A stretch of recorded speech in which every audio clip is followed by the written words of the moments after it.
record button here. Hello, everyone. Welcome to today's webinar. This is Mike Steckline, partner with the Institute for Enterprise Excellence. Really looking forward to today's presentation. Friend and colleague Mark Graban, who I met several years ago in some of our work initially at the Theta Care Center for Healthcare Value, and a lot of the work he's been doing. We've had a number of conversations about this and other topics, and he's agreed to give us some time and share some thoughts. So a little bit of housekeeping here. I've tried to keep the phones muted, and I will be listening for background noise so that when we're talking and listening to Mark, we hear that. This phone is being, or this webinar is being recorded. If you want to pose some questions, we'll pause for some questions during Q&A times. We're always able to do that midstream or at least at the end. You can use the chat function to put some questions out there. And as I said, it's being recorded, so you'll have access to it. Others can benefit from having access to it by sharing the link. Just as some background information, as we do our work and we think about our model for sustainability for enterprise excellence, couching this in terms of guiding principles, and we think about the principles that help to align the organizations toward a common purpose, enable the people to do the work and improve the work, and then help to improve the processes. We noticed that there was benefit from adding one of the principles that we're going to be talking about today. So we call it understanding and managing variation, and that's primarily where the topic centers, although as you understand how this is all connected, probably get into some psychology and some respect for people and some other topics as well. There's been numerous efforts to impart this knowledge and understand it deeper. Mark and I did a webinar. You can see the bottom link there where we talked about the lessons of Dr. Deming's Bead Factory. There's a number of recordings out there that I've done or other people have done to get into this topic about understanding and managing variation. So those are some references for future use. As far as introducing my presenter today, many of you are probably familiar with Mark's work, probably most familiar with the Lean blog and the work that he's done and several books that he's written, presentations he's made, and different thought topics, always energetic to learn more and to share with others. So without further ado, I'm going to turn it over to Mark and have him lead us in some great learning here. Thanks again, Mark, for doing this today. Yeah. Well, thanks, Mike, and I really appreciate you hosting this today. I'm happy that people have been tuning in. I want to share some themes from a book that I've been writing over the last 6 months. The book's almost done. Just give a quick plug. It's called Measures of Success. You can find more information at measuresofsuccessbook.com. And you can also find slides and links, and there's a handout on the details of some of the calculations behind these charts, some templates and other stuff if you go to markgraban.com/IEX. But Mike mentioned, I might be known for work in, the Lean methodology or Toyota production system. Well, I was very fortunate that before I really had anything more than a very superficial understanding of Lean, I was exposed to the work of W. Edwards Deming. I'm fortunate that my dad, who worked for 40 years as an engineer at General Motors, took one of Dr. Deming's famed 4-day seminars. It was probably in the late 80s. I was in high school, and eventually I noticed this book on his shelf, this book, Out of the Crisis. And as an industrial engineering undergrad, I think it was maybe I think the end of my junior year, I actually picked this book up and read it. So don't think it's kind of a weird thing for a college kid to read, but I was really fascinated with it. And I think there's a real strong underpinning in Lean, and I'll talk about this a little bit, the influence that Deming had on Lean. And unfortunately, I think a lot of people who have learned a lot about Lean haven't really been exposed to the man or his work. So Mike Steckline and I have this shared interest. Mike was fortunate enough to have actually met Dr. Deming and to have volunteered with him in some of these seminars. Mike and I did a podcast talking about that. gosh, 6 years ago almost. You can find that at leanblog.org/156. I've always enjoyed conversations I've had with Mike and others who actually got to work with Dr. Deming. But Dr. Deming passed away 25 years ago now.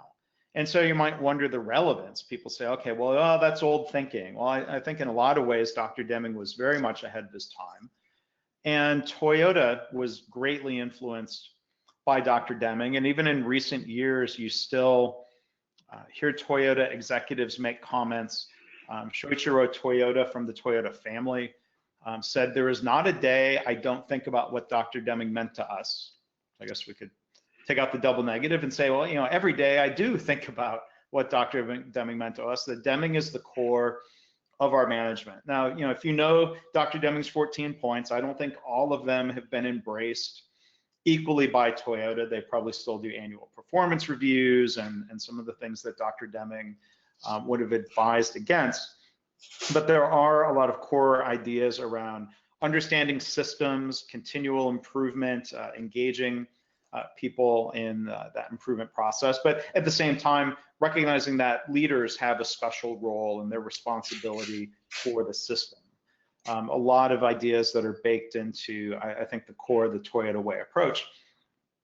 But even in the last couple of years, when I've had the opportunity to visit Japan and visit hospitals, pictured here is a doctor who is the CEO of a hospital, and as he was giving his introductory presentation to us about their approach to quality and continuous improvement, you can see on his slide here, he mentions influences in the Institute for Healthcare Improvement.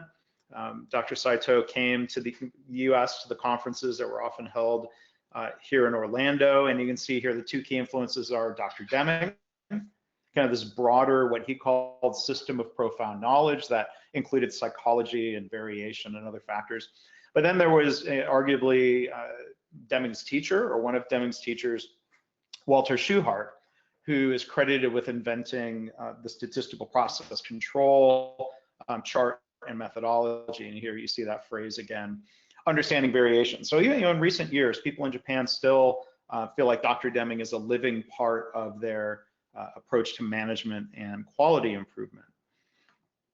In more recent years or decades in the US, Dr. Don Wheeler, who has a PhD in statistics, wrote probably the most accessible, most readable book ever written by somebody with a PhD in statistics. This book, Understanding Variation, which is something, again, unfortunate. My dad took a class with Dr. Wheeler at General Motors and had this book, and of course, I ended up reading it. And I finally had a chance to meet Dr. Wheeler at a conference about a year and a half ago. I was recently very honored that Dr. Wheeler agreed to write the foreword for my book, Measures of Success. But I would certainly recommend, if you don't have this book, Understanding Variation, go get it today, read it, and start applying. I can only hope my book somehow builds upon what Dr. Wheeler has taught and what I've learned from him. So we have this bridge from Deming to Toyota, modern day people who are still teaching these methods. And then we come and talk about lean. So here's our friend John Shook from the Lean Enterprise Institute. John, of course, was one of the first Americans to be hired by Toyota. When you talk about a lean transformation model, John always asks this question: what problem are we trying to solve?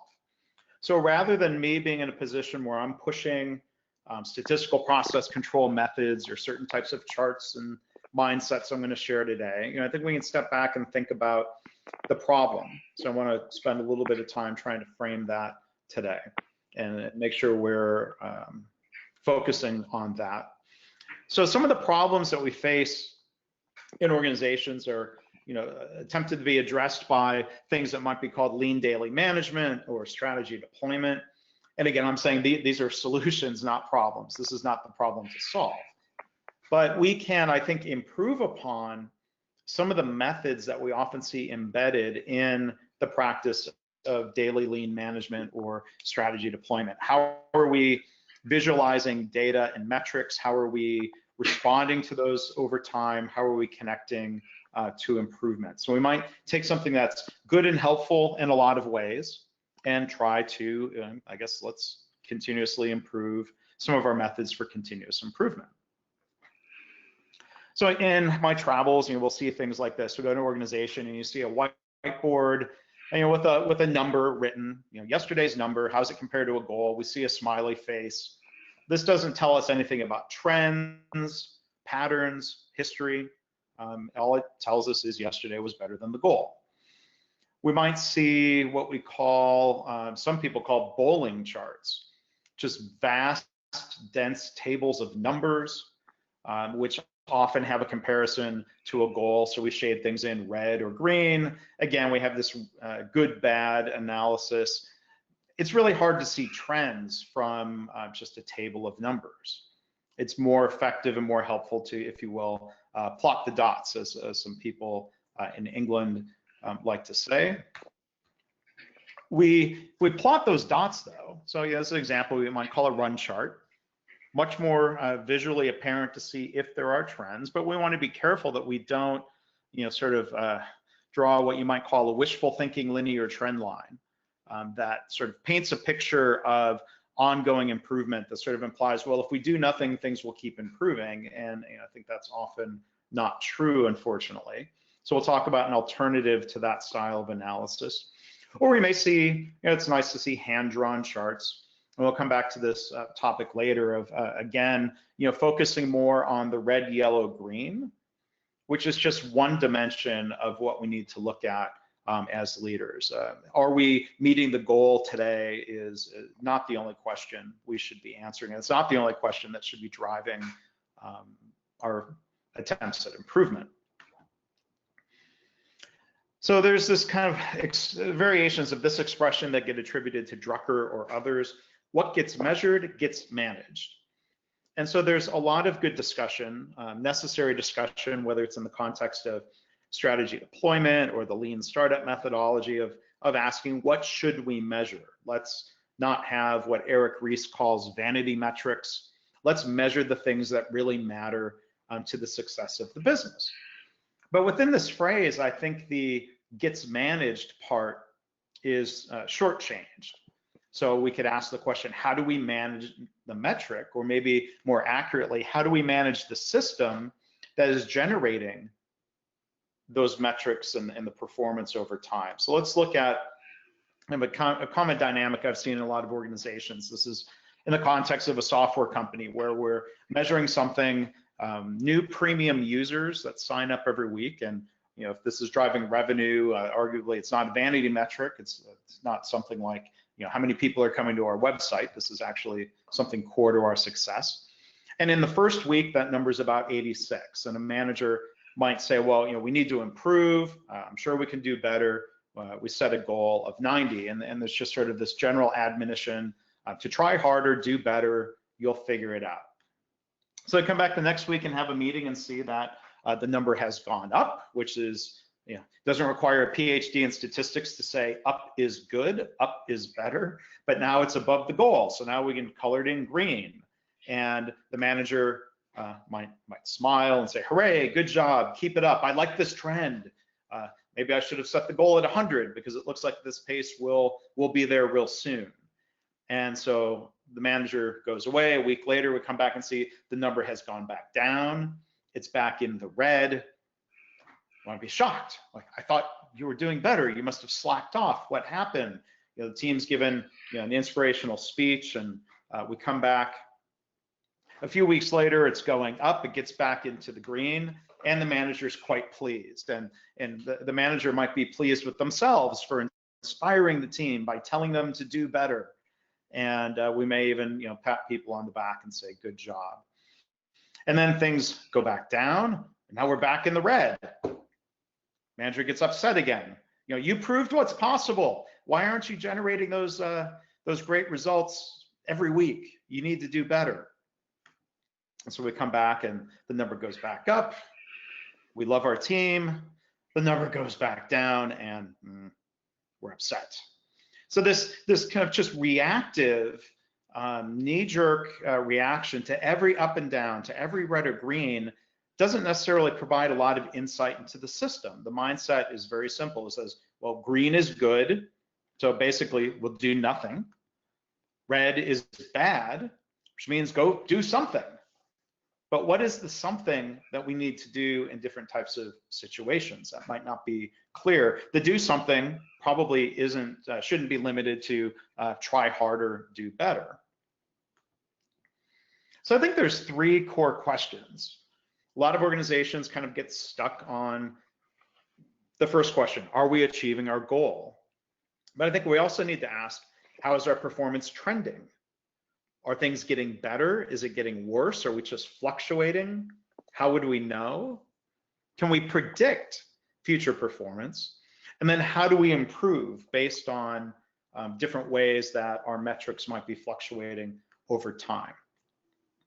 So people might say, well, we don't have enough time to improve.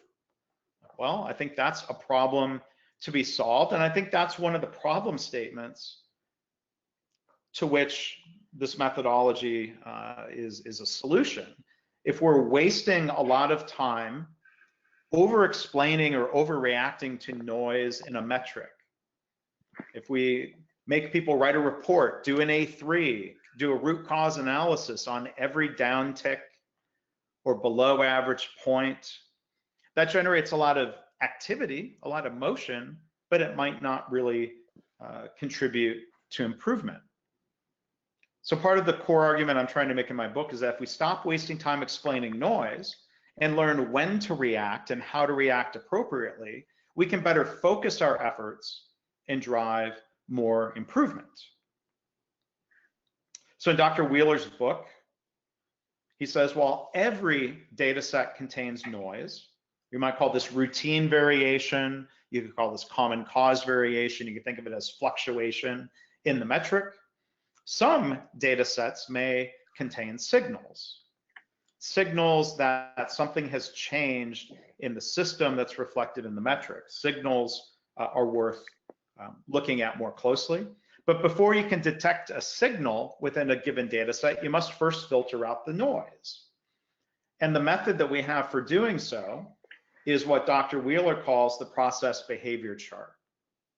This is a very specific type of, you could call it a control chart or a statistical process control chart. I agree with Dr. Wheeler that the word control has a lot of baggage.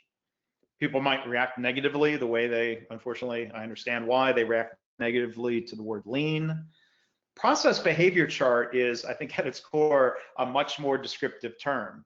It is a chart that tells you the behavior of the process. It tells you the voice of the process. So this isn't about controlling people or controlling the process or controlling the result.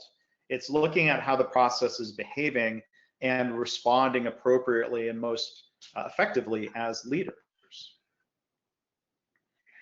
So if we go back to the chart from earlier, the chart that I call management by emoji, where we had the up and down. Forget about the goal for a minute. The goal was at 90. If we create what we call here a process behavior chart, on the top we see what's called the X chart. We've just plotted the data. We see that in blue. We calculate, and we're using these 12 data points as a baseline to calculate an average. And that average just coincidentally ends up almost exactly where that goal is at 90. And then we also calculate the red lines, the number that goes across there, which are called the lower and the upper natural process limit. So when we look at a chart like this, and below is something called an MR chart, which basically graphs the point-to-point variation or the moving ranges from point to point. We're going to focus here on the X chart. When we look at this X chart, the takeaway here is that this is a predictable system. It's a predictable metric. It's just fluctuating. This isn't always true, but roughly half the data points are above the average and half are below. If we compare it to the goal, we'd say, well, this is not a system that can always achieve that goal. So we need to improve the system. The good news is that we can predict going forward that we're likely to have between about 80 and 100 new premium users signing up every single week. That doesn't mean we need to be satisfied with that number. We can improve the system, but unless we improve the system or unless there's some other change, internal, external, the system's probably going to keep marching along and fluctuate around that number. We can't demand above average performance every single week, but what we can do is improve the system so that it generates a higher average. So we could call this routine variation. We could call this noise in the system. And there are three very specific rules for detecting a signal. And then there are other possible rules as I've learned this over time. There are things called the Western Electric rules or the Nelson rules. But Dr. Wheeler recommends three core rules that keep things relatively simple and will detect most shifts in a system. So the process behavior chart first filters out roughly 99 or 100% of the noise in the system. These three rules will detect most every signal that could occur. So the first rule is seeing any single data point outside of the upper or lower limits. Rule 2 is seeing 8 consecutive points on the same side of the average. So if we have a different X chart that's part of a process behavior chart, we can see we've got a point above at the beginning. We've got that middle section where there appears to be a shift in the process, that it might be fluctuating around a newer, lower average, except there at the end, it looks like maybe it's crept back up. So when there's a signal in our chart, we want to make sure we detect it and that we learn from it. So instead of overreacting to all of the noise and demanding explanations or root cause analysis or countermeasures, we want to focus on the signals and make sure we don't miss those opportunities to learn. Rule 3 is a little bit more complicated. It's either 3 consecutive or 3 out of 4 that are closer, as you see pictured here, they're closer to the upper limit than they are to the average. So you can almost, you could draw in or think about a dashed line kind of going halfway in between. Any of these signals indicate that the system has changed because any of these 3 things are unlikely to occur based on just randomness. It's very unlikely that the metric would shift without the underlying system having shifted. So the metric helps us detect a change in the system, or we can use a process behavior chart to do some hypothesis testing. If we've made a change, let's use the process behavior chart to kind of prove or disprove if we've impacted the metric. And then if you're using MR charts, you can also apply rule 1. You're just looking for data points above what's called the upper range limit, the line that's drawn on the MR chart. So Wheeler says SPC is a way of thinking with some tools attached. So it's not just about doing the charts, but really the mindsets about learning not to overreact to noise, learning to react appropriately to signals. And I think this reminds me of lean thinking. We could say lean is a way of thinking with some tools attached. I would argue that this methodology, these process behavior charts, should be considered a core part of lean management. The process behavior charts and going back to Deming and even back to Schuhart predates the Toyota production system. If we look at the book, the Toyota Way Field Book, they recommend, as it says, that you should consistently plot your measures on simple visual trend charts. So even when I was back at General Motors, when we were at our very earliest stages of copying Toyota at my plant in 1995, we already had control charts in place. Control charts predate Six Sigma. So for anyone who jokes or teases me, hey, you're going Six Sigma on us, I'm like, well, no, these are basic statistical methods that Toyota teaches to everybody, not just specialized belts. I mean, here's a picture from the book where you see basically a run chart and a goal line. So that helps answer the first question, are we meeting our goal? The answer is no. But what is the trend? So if I take that same data and create an X chart, we see that, wow, this is a predictable system. It's just fluctuating around an average. So the answers to improving this system are not going to be found by asking, why was that day bad, or why was that month bad, or why was that month good? We need to study the system and improve the system. So we want to make sure we don't miss signals. So back to this example of the single comparison to a goal. If we say green is good, and somebody at this organization said the results are okay because it's below our goal, okay, green is good. This, we might want to know if we're improving, if things are getting worse. And here's some data behind this chart. Say, well, now when we do a run chart and we compare it to our goal, you can see we were kind of always close to our goal, and a lower number is better here. Now that number has dropped quite a bit. What's changed in our system? What can we learn about that? If we make a process behavior chart out of it, we see, sure enough, the X chart confirms, and the MR chart shows similar behavior, that data point is lower than our lower natural process limit. It's unlikely to have randomly occurred. Something has likely changed. So instead of just saying green is good, nothing to learn, nothing to dig into, here's a case where it's still within the green, but we should absolutely ask what happened, because there is a time to react. And we might want to standardize a new system. If we discovered what changed, maybe there was some experiment in the process or the system. We say, well, we want to make that the new standard, and let's see what happens. So now we have a couple more data points that are low. We might feel encouraged, keep it happening. And then we get to a point where now we see 8 or more consecutive points below the average. This is indicative of a signal that kind of confirms that we've made a statistically meaningful change. And now you can see this system is fluctuating around a lower average, and you can see the limits, the calculations that change there. If all we were saying is green is good, somebody might have missed the detail that 5.6% day was significantly better, and performance might have jumped back up to 8 or 9%. So that's one of the risks of not reacting to a signal in the positive direction. But we also want to make sure we don't use the wrong signals.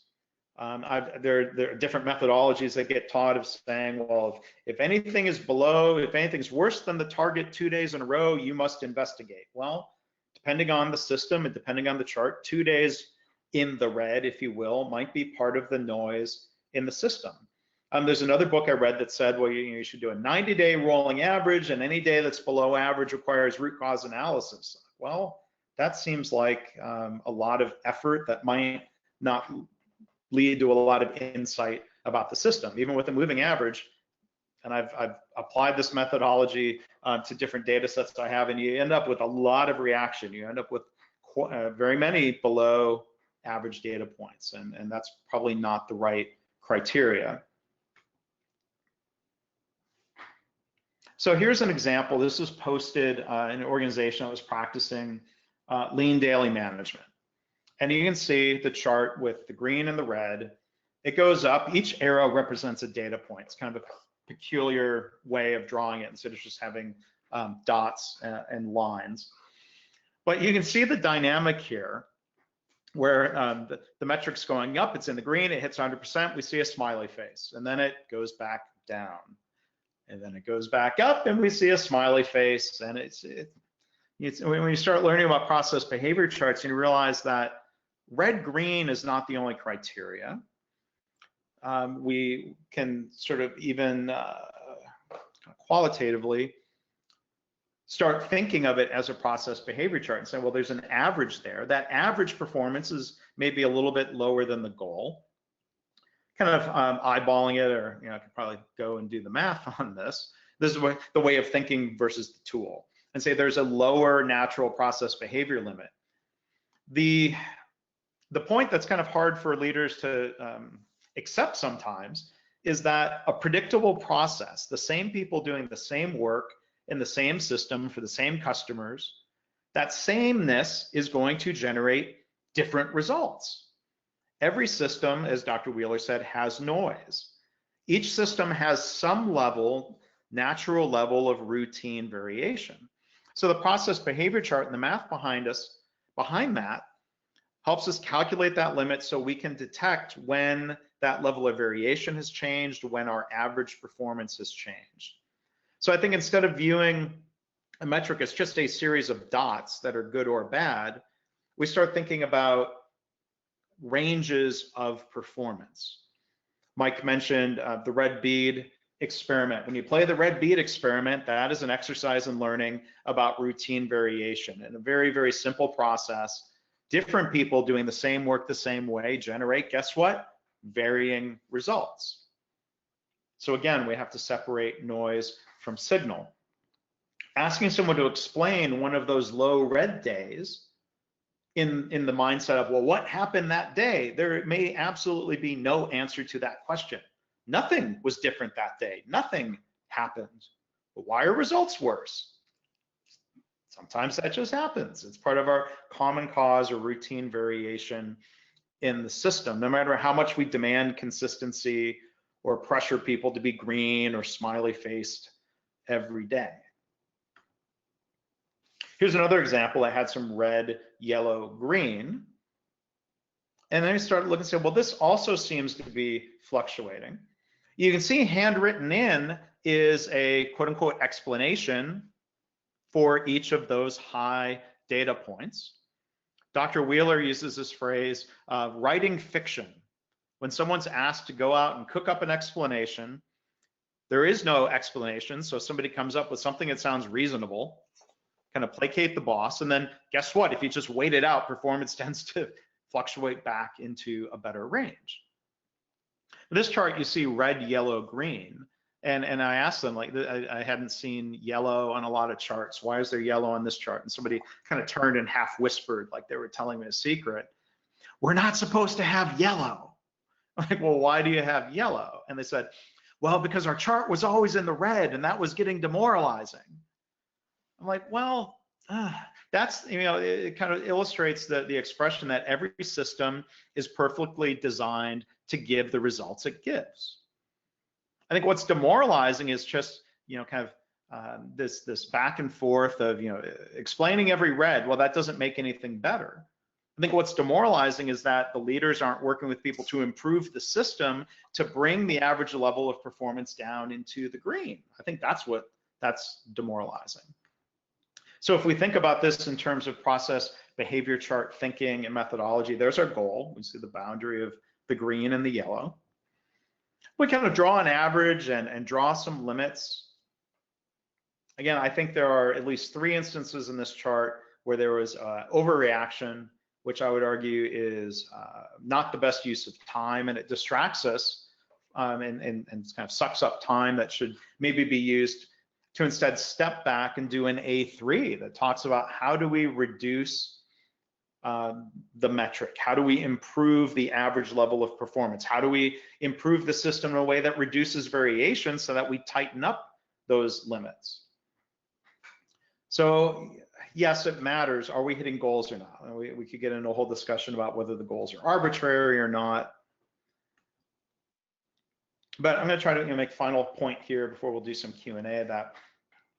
Is we're looking at metrics and the underlying system that generates those metrics. We need to stabilize sometimes and improve the system. So I want to show some different scenarios that show process behavior charts overlaid with the red green.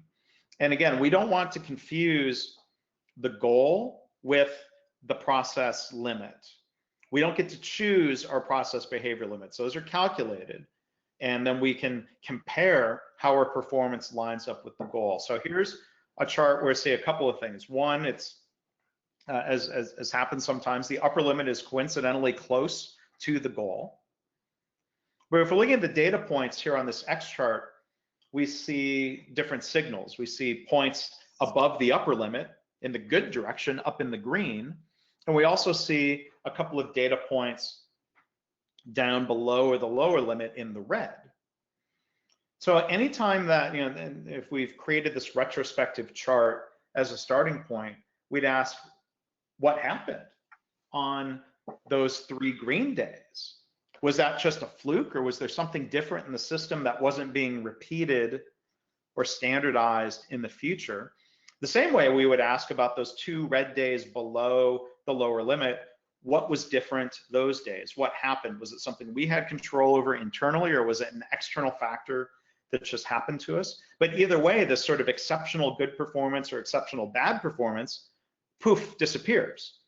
So when it's a problem, I guess it's good that the problem went away.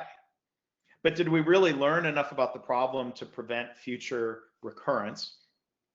And if we didn't react to the greens, we missed an opportunity to learn how to improve. So we want to stabilize the system, kind of understand and eliminate the root causes of these signals, these points beyond the limit. So hopefully as we learn and we make some fixes, we create a system that's now predictable in that it falls within the lower and upper limits. So we might see something like this. It's now predictable, but it's fluctuating around an average, and you can see our limits are completely outside of the green. This is a way, unfortunately, to ensure that we never hit our goals. So what do we need to do here? We need to improve the system. So instead of the reactive, what went wrong that day, looking at that data point, this is where, again, I think stepping back and doing an A3, a less reactive, more systematic way of understanding our performance, proposing changes that we think are going to improve the system, and then testing those over time to where we might see a shift upward in that average and those limits as the system is performing better. So as we improve, now we get to a point where the goal, the average is almost lining up with the goal. We would have a lot of wasted motion if we still had this old habit of saying, you have to explain every red, or you need to explain every below average point. This here is a predictable system that's sometimes going to hit the goal.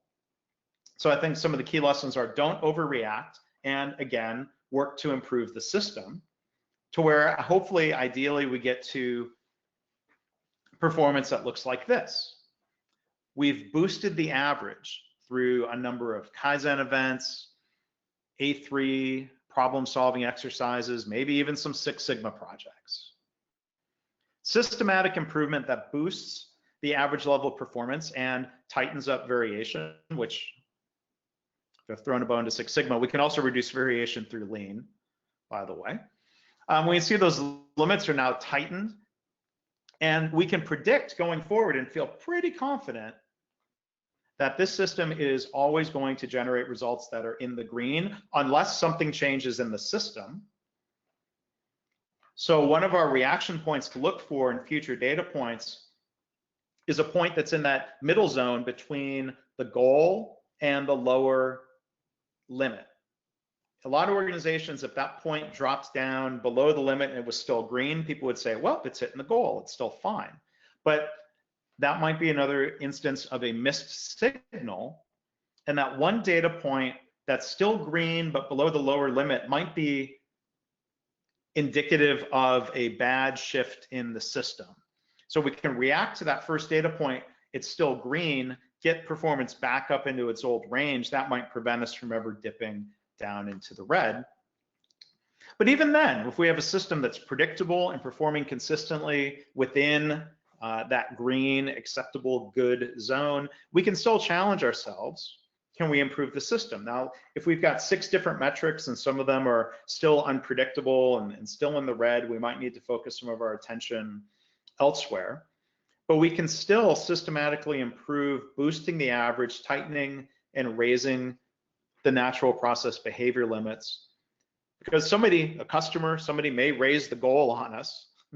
So, that's where I think we end up with never-ending continuous improvement, which comes from, I think, stopping some of the never-ending continuous reaction to every red, to every below average data point. So to summarize, and I've chosen this as the subtitle of my book, if we react less, if we react appropriately, if we react to signals and don't miss signals instead of reacting to a bunch of noise, and if we lead better, if we focus on improving systems instead of just demanding better performance or pressuring people to work harder, faster, we can improve more. We can create time and space for Kaizen, for A3s, for other improvement modes. And I hope that's what readers will hopefully take away from my book, not just how to do process behavior charts, but hopefully some lessons that are helpful about connecting these methods to the practice of lean daily management, or just using the mindsets in addition to the tools. So before Q&A, I want to mention a couple things. One, I want to actually plug Dr. Wheeler's workshop in September.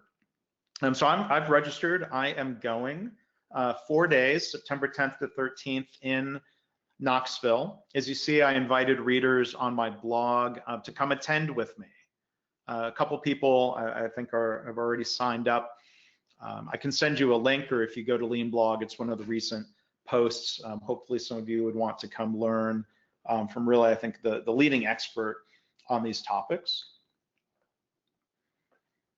And before I turn things over to Mike, here's information. Again, if you want slides and links to a handout about how to calculate the limits on a chart, some templates you could use in Excel. You can find that at markgraban.com/IEX. Different ways to find me online. The book's website, you can find it via measuresofsuccessbook.com. You can either pre-order the Kindle version, which will be available maybe within the end of July, I think, when the book is done. Or if you want to see what's called an in-progress book, there's an interesting approach through a website called LeanPub, where you can actually go and buy a PDF or a Kindle ebook through that website. It's the book, kind of warts and all, as it stands right now. It's about 90-something% completed. It still requires editing and tightening up and improvement.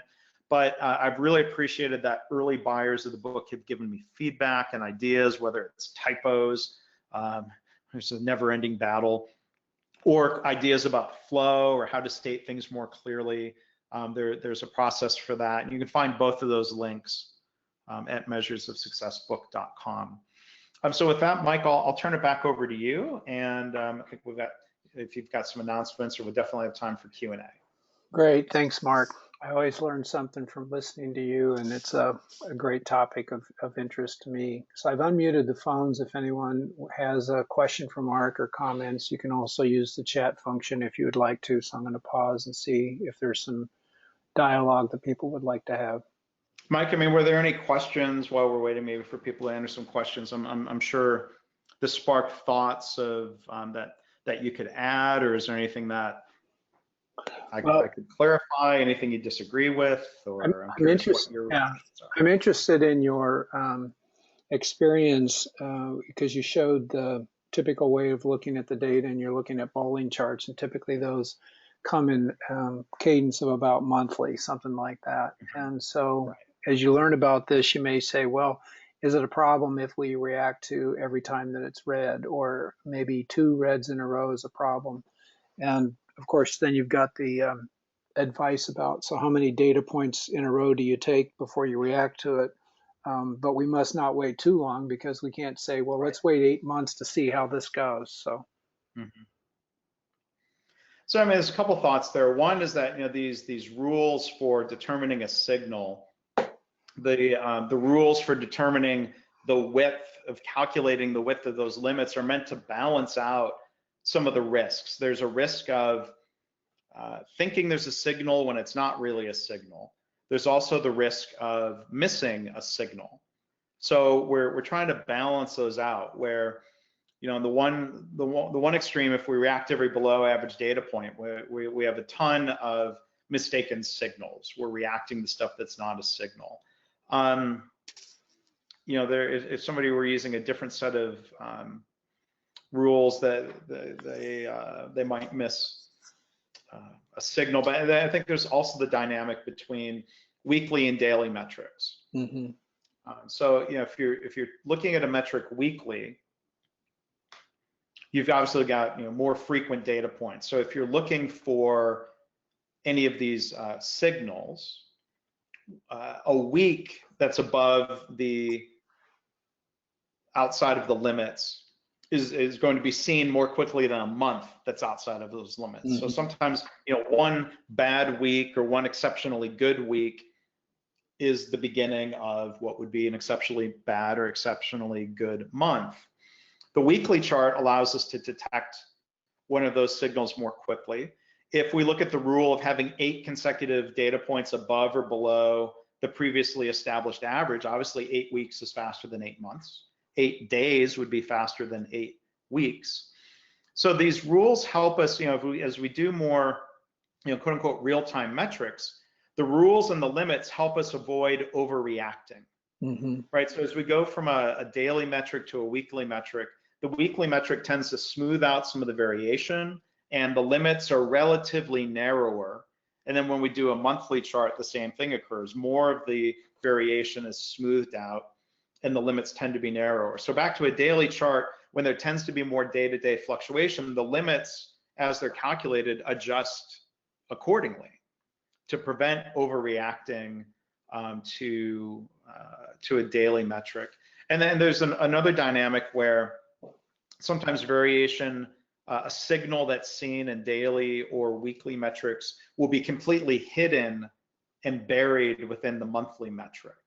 So I think I think there's a rule of thumb that says at some point you've got to trade out the cost of gathering the data perhaps, but if it's simple, if it's easy, if it's something you can plot daily by hand in a department, I would certainly plot it daily, but again, you make sure you calculate those limits accordingly so you're not overreacting.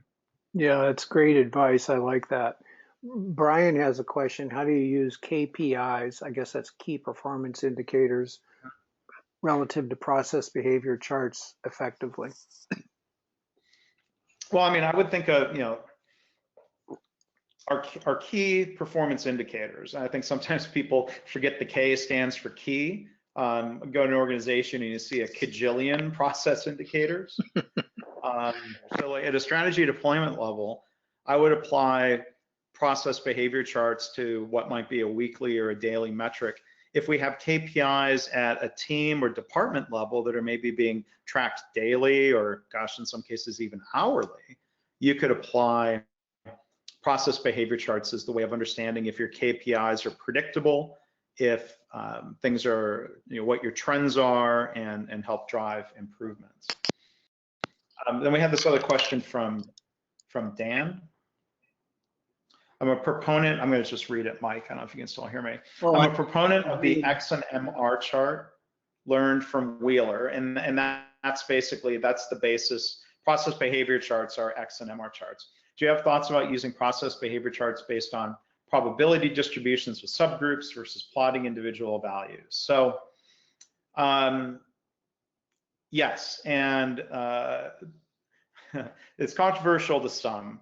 I've read Dr. Wheeler's papers and some of the deeper statistical arguments for why the XMR chart or the process behavior chart is essentially what he calls the Swiss Army knife of charts. You can plot individual values. You can plot management metrics.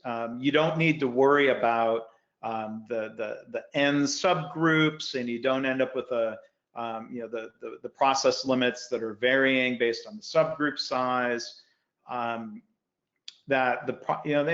some of these other methods of calculating distributions, as Wheeler has written about, and I'm going to defer to his PhD on, is that some of these other methods of C charts and P charts and whatever are based on certain statistical assumptions like the normality of the data, which might not exist in the real world. So the beauty of the process control chart approach is that it is very robust in terms of having normal distribution or not.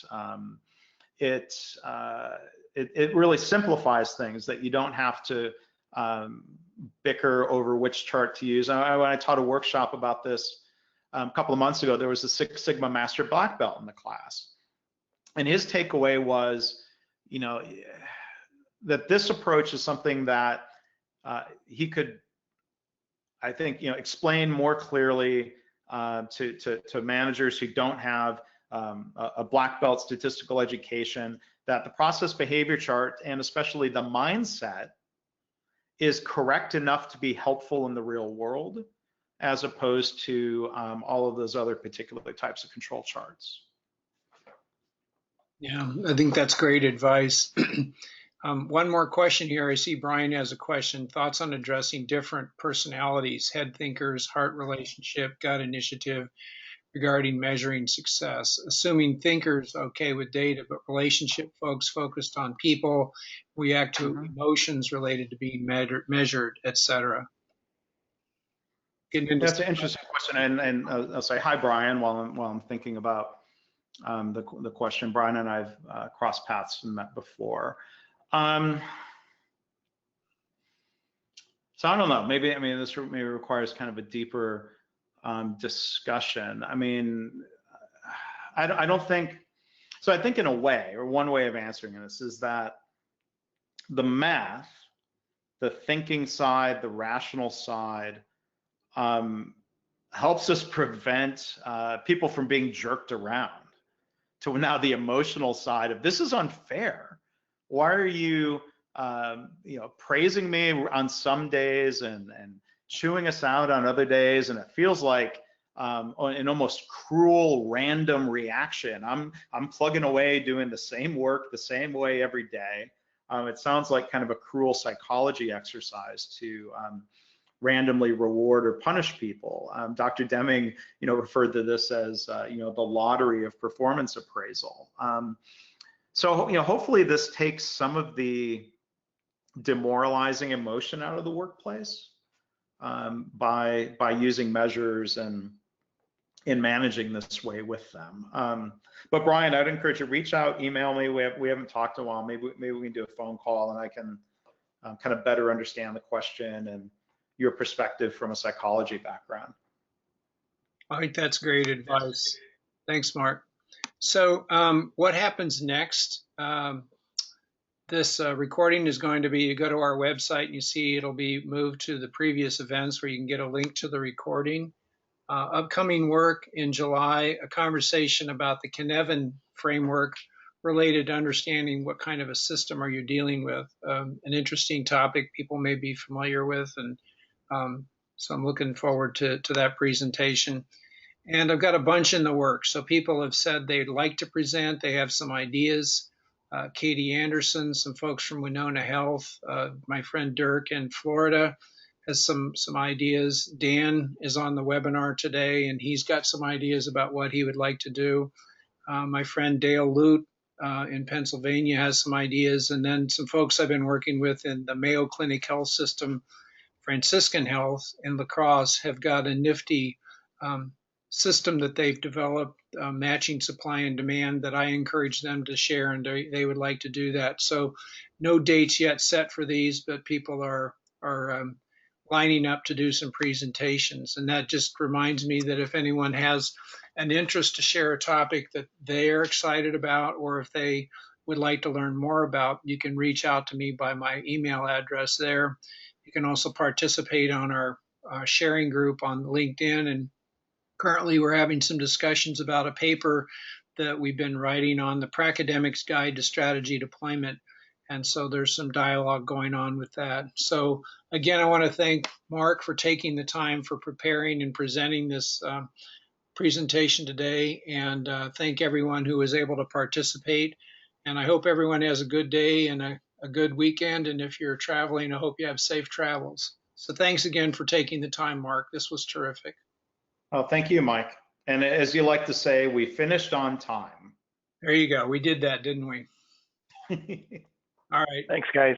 Good day. Thanks, everybody. Bye-bye.